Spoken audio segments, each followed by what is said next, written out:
everyone, and welcome to Vlog number 9. It's been a while since I did one of these. I think it's been about a good month. That's okay. We'll catch up, and a lot of pretty cool, interesting stuff to take a look at over here. So we'll go ahead and get started with the economic roundup as we usually do. And I think we're probably going to end up weaving in a lot of geopolitical discussion at this point as well, because that's kind of gone up on the risk factor. I think it's always up there. Our good friend over at JP Chase, Mr. Jamie Dimon's been talking it out for quite some time actually, and it appears he might be right after all.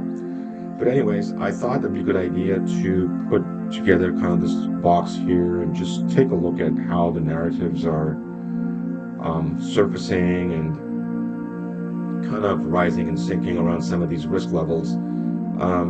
I would say the national debt, it's been up and down in terms of top line narratives over the months, but it's definitely up there, and it's been talked up quite a lot recently. And I think it's going to be quite relevant if some big scenarios unfold and we end up seeing a capital flight to safety, right? I'll talk about that in a little bit. That kind of thing has happened quite a lot in the past. But yeah, these two I think definitely interchangeable. Deeply related as well. And then I think to some extent economic recession is still out there. It's going to keep coming up because we still have elongated GDP growth, and I guess the law of nature is at some point it's got to come down, right? It's got to flatline and maybe even go into a recession, as it always does in the past. So that's kind of what has people hooked up on this one as well. Inflation, and to some extent stagflation. And by the way, stagflation is basically where you get price inflation, and at the same time you get economic recession to go with it. So GDP retraction. So normally inflation is driven by higher demand, by higher GDP and growth, but in certain circumstances, that may not happen. You can get things like cost push inflation, right, which is not demand driven, and it's just because there's geopolitical risks and things going on, and people manipulating things. That can also cause inflation, while there's economic recession as well. So we've seen that in the past too. So that's out there. And inflation risk is not going to go away because there's been a lot of talk about tariffs and immigration policies with the new administration coming in, and how that's going to impact pricing going forward. So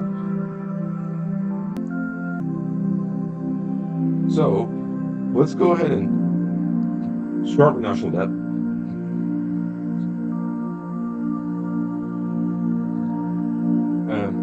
What I've been kind of wanting to do for some time actually was to break it out and just double click, deep dive into it, and take a closer look. I don't know, try and rationalize it a little bit, because top line narratives and flashing numbers like 33 trillion can be a little misleading. I think it's definitely worth looking at the details at least, even if you want to stick to that top line number and see that as your primary risk indicator. So, what I kind of wanted to do was to see what the national debt is actually composed of, and how much of it is maybe say true debt versus kind of just what is called intra-government debt over here.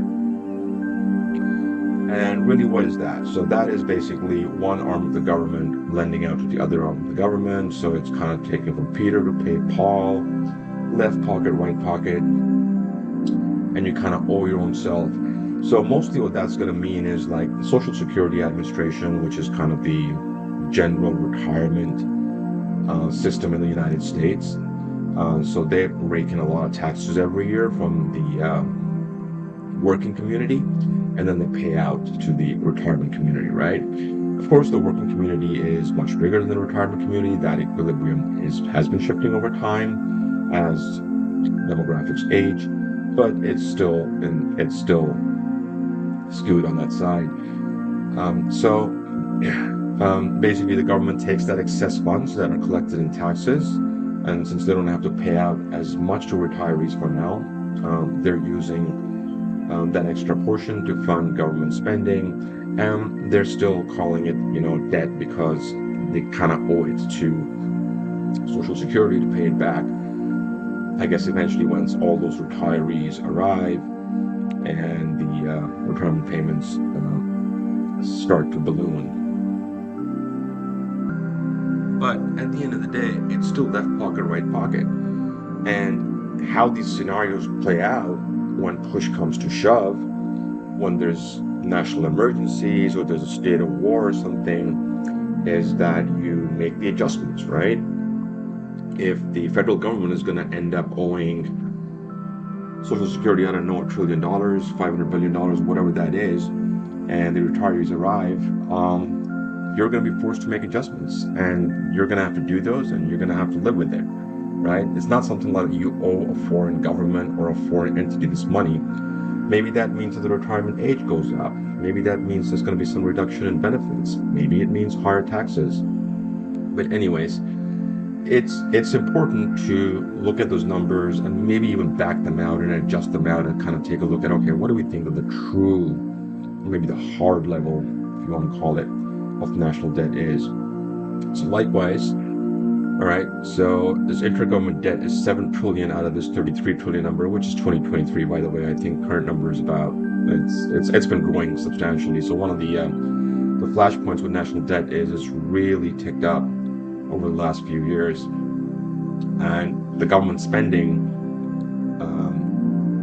the money that government's been spending using this debt leads to GDP. And one of the arguments is that once that retreats, which you can't keep on doing forever, it is going to impact GDP. But anyways, economics is very complicated, so we don't know what, there could be several offsetting factors. Maybe AI will magically overcome all that or something. So you've got state and local governments, about 1.6 trillion, and then you've got the Federal Reserve. To say a little bit about the Federal Reserve, Federal Reserve is technically not considered government, but essentially it is. It's basically a regulatory body that is independent of the government, so it cannot be influenced by the government in ways that it shouldn't, because it has the money printing business and the money supply business. And it can take its decisions independently, free of political influence. But anyways, it essentially still is government, right? It's a regulatory framework, it's a regulatory body. So let's add that in as well. 5.2 trillion over there. And state and local governments, all right, that's a little bit lower. Yeah, again, you owe money to state and local governments, but when push comes to shove, I'm gonna have to suck it up, right? So then we come to this adjusted national debt of 19.3 trillion. So a very different number, right? And out of that, you've got the breakup for domestic and foreign.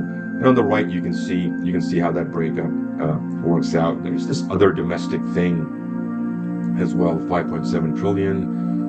Insurance companies and pension funds, I guess that should be looked at as true debt, but probably worth digging into that at some point as well. But I don't think I'm going to be too motivated to do that in the near future.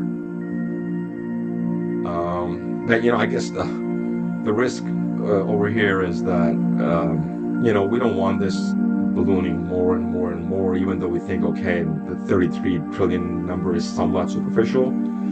And maybe you can take a look at this adjusted number as well and feel a little bit better about it, but let's not make that make us borrow even more money. I think one thing that definitely is a downside with high levels of, with like a 33, 37 trillion number is that the interest payments, right? I mean, that is always going to affect your federal budget. A lot of money is going to ton of money is going to interest payments, and that means less money for defense, less money for education, social services, and other kinds of things. which again does adjust once interest rates move. So if interest rates come down next year a bit more than expected, that's very helpful for national debt. But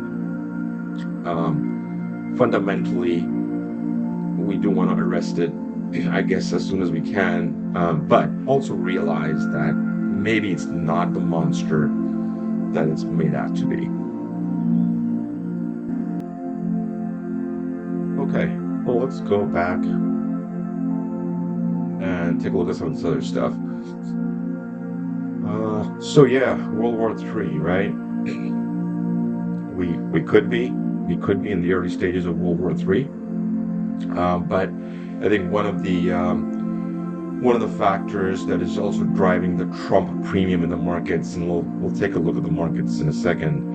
But let me just flash it here real quick. Nasdaq, record after record after record after record. Records are becoming a broken record, right? But anyways, the Trump premium, that's what I want to talk about, right? The election outcome and the Trump premium and all the euphoria around that. Part of that is due to also the market feels, generally people feel that the Trump administration is going to be a more of a mitigating factor to global conflicts and global geopolitical risk than perhaps what the previous administration was. And we got a quote here from Zelensky that the war can end faster under the administration. And already some scenarios have been talked about how that could possibly happen and what kind of lines and borders will be drawn with Russia in order to do that. And we got Mr. Elon Musk apparently communicating with Putin on probably that very subject. So some mitigating factors over there as well. And there was a lot of hue and cry about tariffs, exactly how that's going to play out now that we're coming out of the political rhetorics and kind of getting more into on the ground real life stuff. How much is that going to be real around tariffs and immigration, and how much of that, is truly doable? And I think Walmart and Target and maybe some retailers did come out with statements that they'll have to immediately pass those tariffs on to the consumer, which is definitely going to impact inflation. Is not going to be a good thing. I don't think Mr. Trump kind of wants to see that kind of a scenario play out. But I think one of the more mitigating factors was his selection of Mr.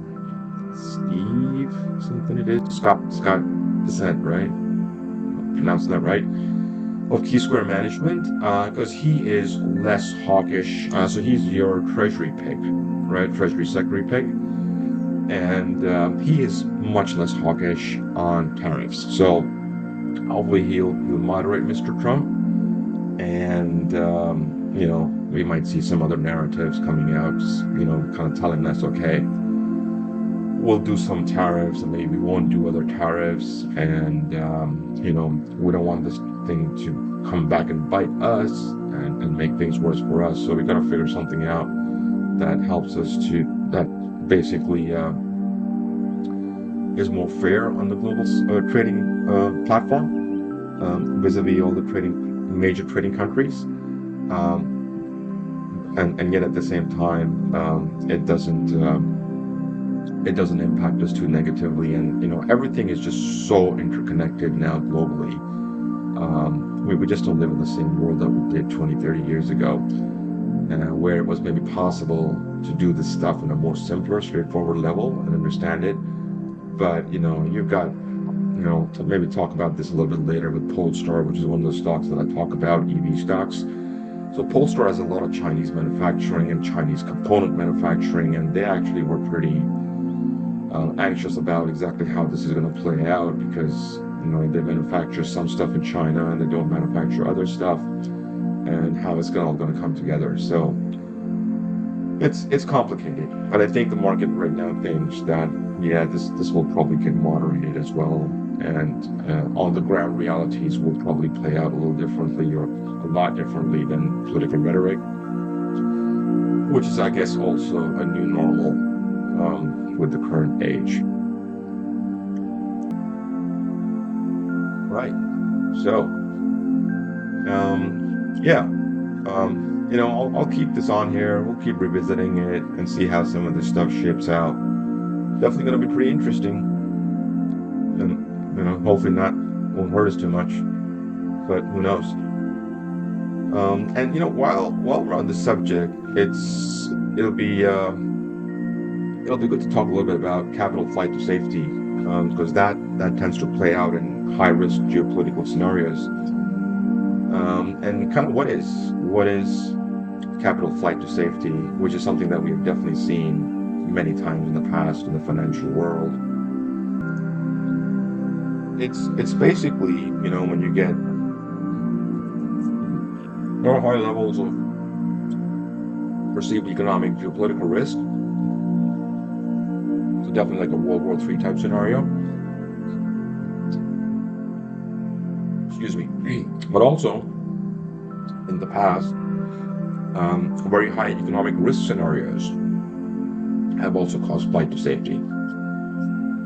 And it happens when kind of investors will, basically exit high risk instruments, and stocks and equities are high risk, considered high risk. It's a broad spectrum, but definitely the kind of stuff that I'm working on, the portfolio I have, will be considered high risk. Small companies, small cap, not very deep pockets. So that kind of portfolio could definitely take a hit in that scenario. And maybe you get a flight to safety to large cap stocks, right? Stocks that have been around are major industrials, have been around forever, and people just feel more comfortable being in those kind of stocks. Or, you could go into some super safe instruments, or what are considered super safe, stuff like treasuries, US treasuries, because that's backed by the guarantee of the US government, and gold, which is all, has been an historical high value material, and it's all, it's served as money for a very long time, so it always had its favor. I guess we got to talk about Bitcoin a little bit at this point. It's a very new phenomenon, and some will consider it as some kind of a safety instrument. Actually, its origin narratives are around how it's not susceptible to government intrusions and incursions, bailouts, printing money, quantitative easing, those kind of things. And so it's safe from all that, and so it serves as some kind of a private network ledger system, which honestly I'm not too, I don't really buy too much into that narrative. Everything is going to be susceptible to authoritarian, how should I put it? I don't know, incursion or grasp, when there are things like national emergencies and wars and stuff like that. So I don't think it really has any kind of a fundamental feature like that. But anyways, there's a big debate around that out there. I'm not on the Bitcoin side on that debate. I don't think it had it's what's been propped up to be, but it could pan out to something, especially if governments and authority systems choose to adopt it and provide some value to it. But anyways, that's a whole other vlog or video, and need more time to talk about that. But it's still dubious to many, like myself. I mean, if I was going to fly to safety, I'm not going to buy Bitcoin. But one of the reasons that Bitcoin is being propped up and sold as some kind of flight to safety instrument is because U.S. national debt levels are very high, and they think that the U.S. currency is at substantial risk because of that, which I don't think is entirely true. And I think there is some mitigating factor in the national debt breakdown that I just gave. But maybe one thing that could play out in a flight to safety scenario is the Magnificent Seven stocks, because those truly do have real high levels of valuation, not just a pie in the sky, like I think Bitcoin is. It's my opinion. And they have enormous profits. Usually stocks are considered high risk in a flight to safety scenario, but what's been happening with these stocks, and given how strong they are today, just these stocks, 7 stocks are valued at something like $17 trillion thereabouts. So That could be one flight to safety scenario. Who knows? Even the U.S. stock market generally could also be a destination in a flight to safety because things aren't too good around the world. China is kind of looking to stimulate its economy. It's got issues. It had a pretty long depressed real estate value cycle, and consumer spending has kind of been pretty suppressed over there. So overall, the economy not doing so hot. It's been causing deflation because of that, lesser consumer spending.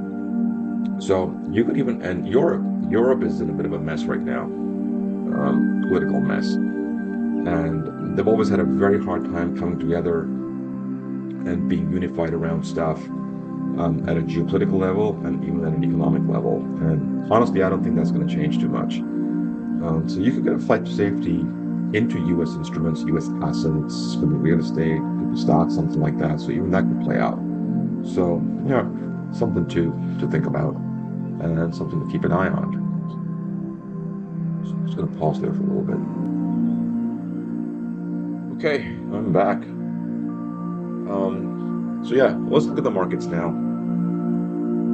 And here what I have is over the last month or so. On the left, you have the Max 7, and on the right, you have the NASDAQ. So just to kind of show side by side how dominant the Max 7 is in terms of the NASDAQ index, of course. And I think total valuation of NASDAQ about, I don't know, I don't want to misquote or anything, but definitely a substantial number, like 15-20% of the valuation. I'll get that next time. Is in the Max 7. And as far as the whole record-breaking thing goes, my God, with the Nasdaq, it just kind of almost became a daily thing, right? I mean, these are all just peak levels. So I think here, and then here again, and then here again, we had records broken, and then you've got this, kind of steep fall. But before that, let's take a look at the S&P as well, because the S&P, yep, same time period, pretty similar. I don't think it was breaking records quite as frequently. This is more broad spectrum. All the record-breaking stuff happened in Nasdaq, and in the Max 7, particularly in Tesla. I think Tesla is, it's got a huge, probably the biggest beneficiary of the Trump premium, right? So yeah, similar. So the records, it's overall, it's still at record levels. So even with this, and with this dip, basically, the Fed came out and, given all the political uncertainty and all that, said that their guidance for interest rate cuts for 2025 is now going to be lower than what it was previously. I think they said something like 2 cuts for 2025, but they did cut rates in their FOMC meeting this month. So the market reacted, which is just, sometimes it just does its silly things. And then basically and it does this a lot, it's also traders and speculators playing their games. So the narrative was, all right, not enough cheap money is going to be around in 2025 as we previously thought, not as much liquidity. So maybe that's not such a good thing.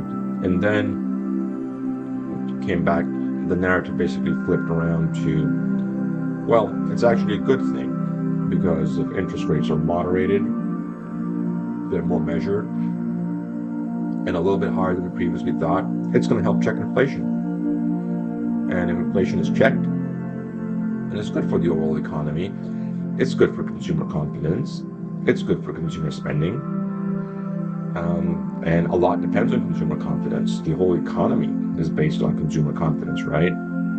People are going to spend money, good things are going to happen. So yeah, it's just a flipping of narratives, and we've seen this many times with the NASDAQ. I think I've shown this before. Every time, previously it was kind of more about economic recessions and we going into a recession? Are we not? Are we not? This and that. And, you know, you had the unemployment reports coming out and the GDP reports coming out. So over time, I think it seems to have leveled out, that it's not so much of a big deal anymore. But yeah, this most recent one was kind of that flip of the narratives. So what is this? I'm looking. Sorry.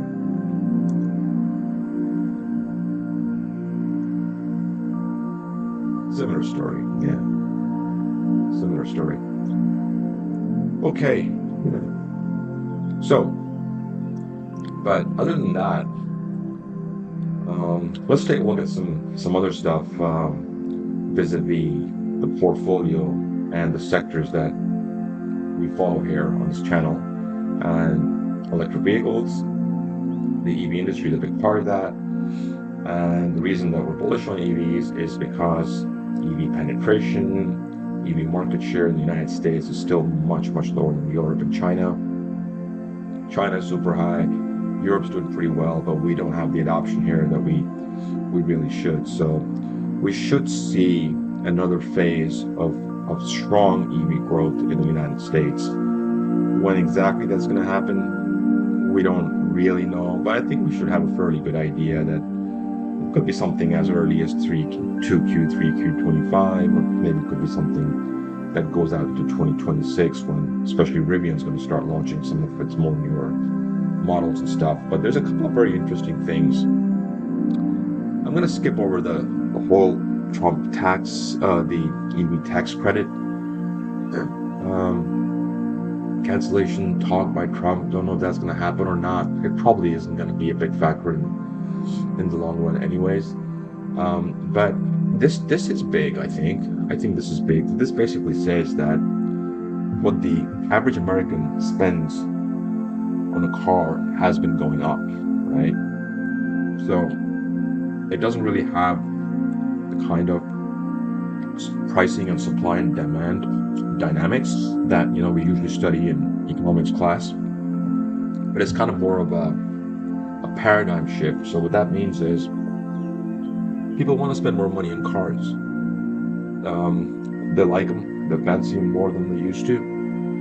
All the extra bells and whistles and gadgets and technological excitement that's coming with it.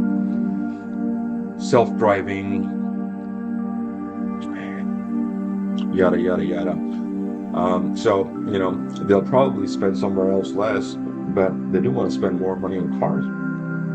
And that's actually a good thing, a really good thing for EVs, because EVs don't have the same mass market reach, I should say BEVs, battery electric vehicles, that non-EV cars do currently in the United States. Like I mentioned, it's like about 8% versus 92%. So they don't have that kind of scale. They can't absorb costs as effectively as the non-EV cars can, and so they have to price them higher. I'm sure you guys, those of you who follow EV industry, have heard that Rivian loses something like, I don't know, what is it, $30,000-$40,000 for every vehicle that it sells. And that's after pricing these vehicles pretty high. You know, some of their, I think, starting SUVs are $65,000 plus. But with this paradigm shift, I think that's good news for EVs, right? Because Americans are now willing to spend more money on cars. So EVs may have a shorter track to get to profitability. The other good thing, the other really good thing is this partnership between Rivian and Volkswagen, which is reported at around $6 billion. So as more details of this partnership have come out, kind of some of the stuff that I've read up or analyzed, what's going to happen, what's going to be really beneficial for Rivian over here is that you know, Volkswagen, they're going to brand out their own cars, right? They're going to produce their own cars. It's going to be independent products, independent brands. They're going to strategize and even compete with each other, right? But there's a lot of stuff, especially on the production and the cost, the technology platform side, and by technology platform, I mean the production platform, that they can share, because they both don't have those kind of high EV volumes at this time. And this was one of Rivian's major gripe in terms of its cash burn, which is in the billions every year, that it just doesn't have the kind of volumes to absorb those costs. I mean, when you're going to build a factory, right, you're going to build a capacity on that factory, and you want it to have the kind of capacity that eventually is going to drive profitability. So you're going to build a factory that can produce maybe hundreds of thousands of cars every year, but you're not there yet. Right now you're only selling 50, 60,000 cars a year, but that cost is going to sit there until you get there. So now they can share that with Volkswagen, which is a really good deal. And I think it's going to bring Rivian to profitability a lot faster than it originally predicted. And what is Volkswagen's incentive in all this? They're a mega global automaker. Well, they do want to have profitability on their battery electric vehicle side as well. And they really like the technology platform that Rivian has. And they've always been talked about as having a great product and a great platform. Their financials has been their downside, but I think that the future is looking brighter for Rivian now, and I expect that stock to do well. I don't have it right now because I'm debating it versus Polestar, and there's a whole bunch of stuff that's going on over there, and maybe we can zoom in and look at that later in a future vlog. And I don't even know if I'll end up picking it, but overall, for the EV industry, for the sector and the market, I think it's pretty good news. And what do we have down here? Okay. I don't know. I can't remember why I snapped this, but I think maybe charging networks and stuff, since that's one of the stocks that we own, big charging. The play there being that the charging network really has to scale up in the United States. It's one of the major anxieties around EVs and why people are not adopting EVs as fast as they do in Europe and China, is because the charging network is really not quite there.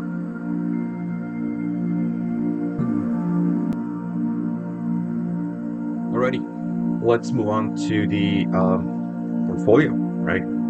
The real stuff, fun stuff. Let's go back to the spreadsheet first. So, doing pretty good.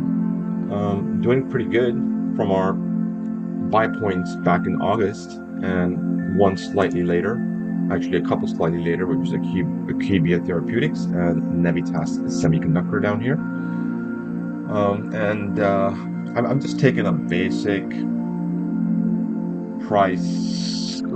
purchase price level versus current valuation level right now, and I know it's not date weighted for now. I think it's okay, we can get away with it, but excuse me, but I probably should do that soon enough, so I'll get that in there at some point. But it's, excuse me, sorry about that. Let the cat back in from her morning walk. So yeah, where was I? Navitas Semiconductor.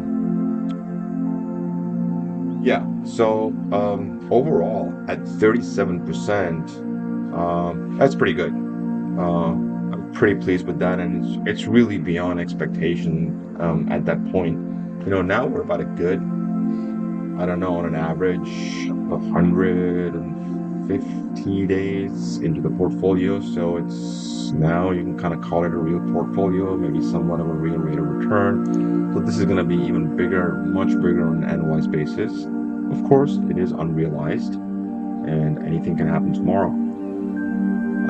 But if you were to tell me, like back in August, picking this up with all the narratives all around, and Warren Buffett selling out and piling up 300 billion plus in cash, and then making statements like, if anybody buys stocks today, you got to be prepared for at least a 40% drop in the interim and aim for the long haul. Yeah, that's what I had to prepare myself for. That, I could be sitting at minus 36, 37% at this point. That's a reality, and you have to play this into the long haul.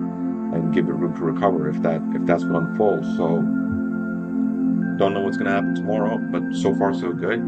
Pretty pleased with the plus 37%. We have now kind of another star performer, which is Navitas Semiconductors, up 77%. I've already talked about Butterfly in a previous vlog, and I think I've talked about Navitas Semiconductor as well. And with their recent earnings call, I kind of really liked it. I really enjoyed it. The CEO was a pretty energetic guy. Good control of his thought process and strategy. Things seem to be gelling together, and they're pretty excited about the future. They're doing some key strategic partnerships around building out their gallium nitride chip, which is supposed to be a high efficiency chip vis-a-vis what's currently out there in the market.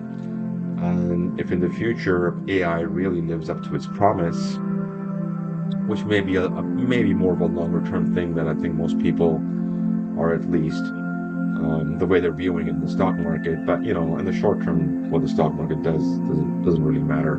It's probably more controlled by speculators at that point.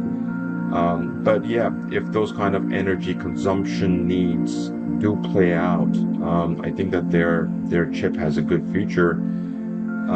They're building out a couple of structural platforms. They're claiming to have a pretty good backlog of sales and orders. And right now they're kind of more invested into the EV industry, so electric vehicles. So this is basically, it's considered as an EV stock out there as well. And most of their chips are used in EVs and EV related systems. But they're also looking to create a foothold in the data center market, right? Where they think that their chip can be used for AI platforms, will have significant efficiency benefits, and still provide the performance that it needs to provide. Albeit, from what I understand so far, which probably my understanding of this stuff as a layman still has a learning curve, that their chips may not be as strong and powerful as the Blackwell or the the Insignia NVIDIA chips, but their performance levels are I guess good enough, so to speak. That seems to be joining Butterfly and kind of carrying the portfolio over here. Akebia Therapeutics, I guess I'm going to leave that for another time, because I'm not myself too ready to talk about that one. Why did I buy it then? Because it was recommended from a source that I trust. Obviously did some initial basic look into it and research on it. So it has pretty good favor with the investor community and the analyst community. The outlook is pretty good. The price targets are pretty good. It's mostly a strong buy with most analysts. So that's there. But the one that I kind of really want to talk about is, among a couple of other ones, is ARDX, because if you guys have been following, or whoever's following, ARDX was doing really well, and it kind of crashed. Well, I wouldn't call it a crash, but something happened. So basically, what happened was, I think we went from like kind of plus 15%, plus 20% to what are we at now, minus 15%. So with ARDX, where's our crash? All right, yeah, this a little beyond the 1 month mark. So yeah, this was not fun to wake up to. And basically, a lawsuit that they had filed for one of their major flagship drugs, the one that especially is high growth, Foza, which is an oral treatment for chronic kidney disease, got shot down by a judge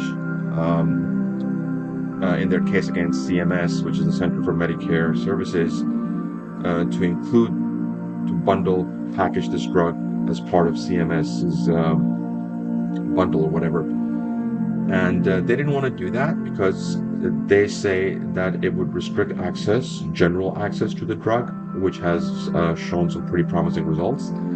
And also it probably interferes with their long-term marketing and pricing strategy as well. So the judge said no.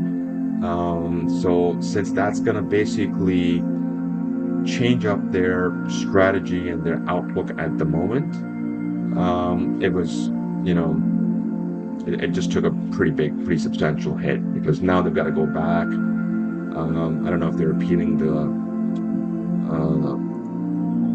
suit or not, but it looks like that they're not doing that. But they kind of have to go back a little bit to the drawing board and see, well, okay, how does this particular course or discourse into the future is going to work out and how it's going to impact them. But because the drug has good fundamentals, it's shown promise, and it's doing good on the sales and revenue side, the fundamentals are good, they're still strong, and also the other drug, telepinol, I think it is also doing well on its own. And that apparently does not have these kinds of complications. The other thing is that the Patient Kidney Act, which is still in Congress, been there forever apparently, which initially had good bipartisan support, and in some of its initial congressional reviews, is still to be passed. And if that comes through, that should be very beneficial for Ardelyx. So, these things are going to happen. It's short-term stuff, hopefully. It's impossible to predict how these things are going to play out. So yeah, it's a long haul thing, and that's where it should be. I think we'll stick with it. Are we going to try and pick up some more? I don't know. Have some other ideas where Mike can make use of the dry powder, so maybe we'll just sit with that for now. But anyway, that's a major update. The other one kind of is Bionanogenomics. So Bionanogenomics, in their most recent third quarter earnings conference call, was a bit of a lackluster thing. The CEO came across pretty lackluster as well. They're kind of going through a phase which actually might just work out for them. So they're not looking to expand or do growth stuff right now because, as the CEO explained rightly so, in the current economic environment, it's hard for them to get healthcare companies to cough up the kind of capital expenditure that is going to be required for them to install these OGM, optical genome mapping technology. So what they're doing is not working so much on the sales side of things, the growth side of things, but work more on adoption of the technology and deepening its current customer relationships. So they do have some setback in terms of their financials and their revenue as well.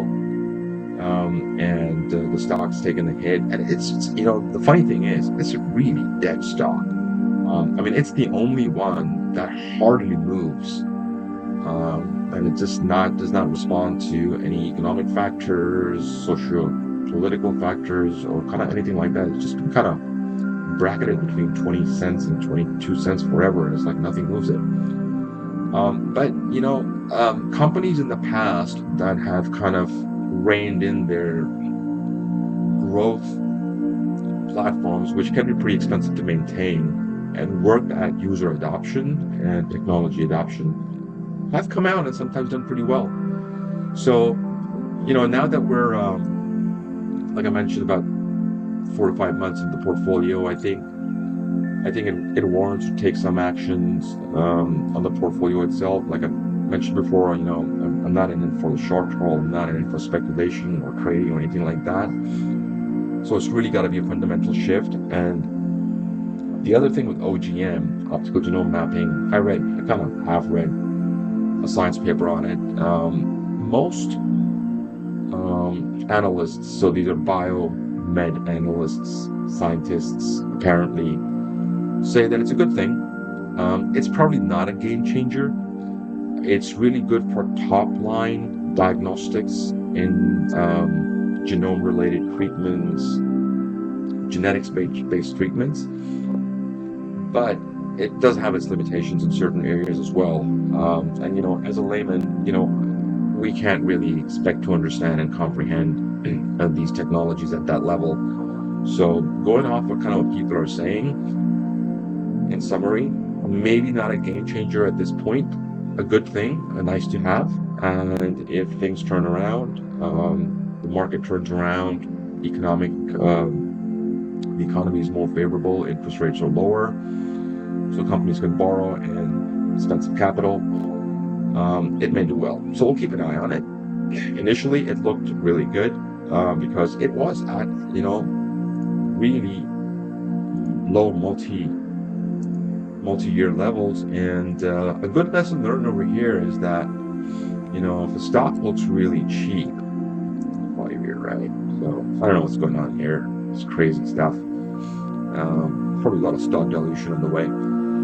But yeah, don't ever think that a stock, what are we getting it at? We got it at 89 cents? Oh, 42 cents. Okay. So yeah, it's still a 48% loss. Not a huge loss in dollar terms. So yeah, don't ever think that just because a stock used to be at 20 bucks and now it's 42 cents, it can only go up. Yeah. Anything can happen. It can always come down, as we've seen in this case. So BNG on the chopping block, probably get that square, maybe exit that one for now. I'll probably do that early in 2025 because it may help to offset capital gains from these other guys. But yeah, and replace it. So on the replacement side, I don't know exactly what I'm going to do at this point, but maybe, I don't know, maybe Rivian, maybe Polestar. I'm kind of gravitating towards it, but I got to do some more deep digging and some more analysis, and kind of, I guess, leverage up our, not leverage in terms of borrowing, but leverage in terms of how much we're skewed into the EV industry. So this will skew us some more if we do pick up Polestar. But Polestar has a really good product. They do good in sales. Their financials are pretty good. Pretty good interest from the market as well. And in one of the recent articles I read, it's kind of one of the top,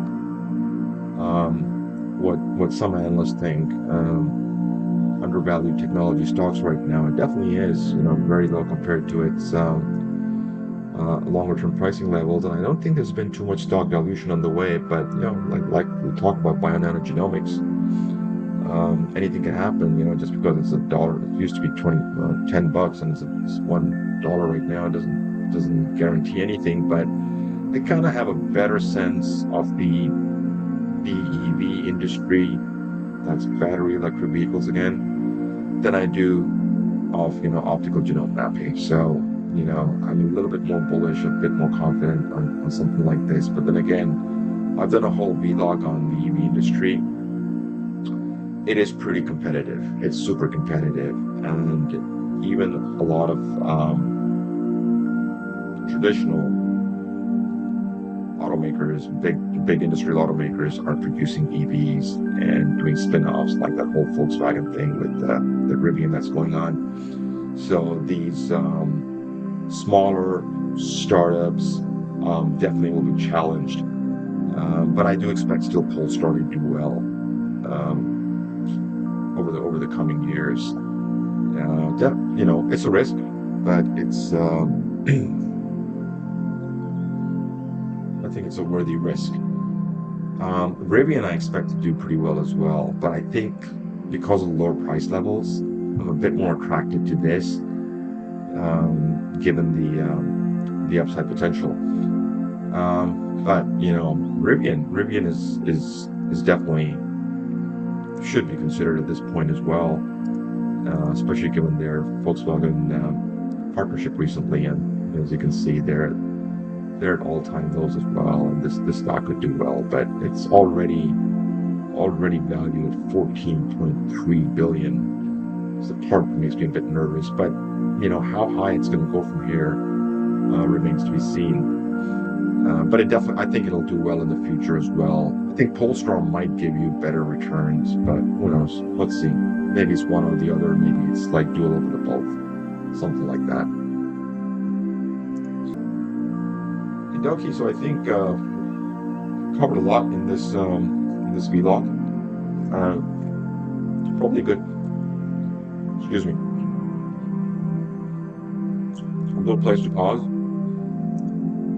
And happy holidays, Merry Christmas, Happy New Year to all. I will see you next time. Hopefully before an entire month. Yeah.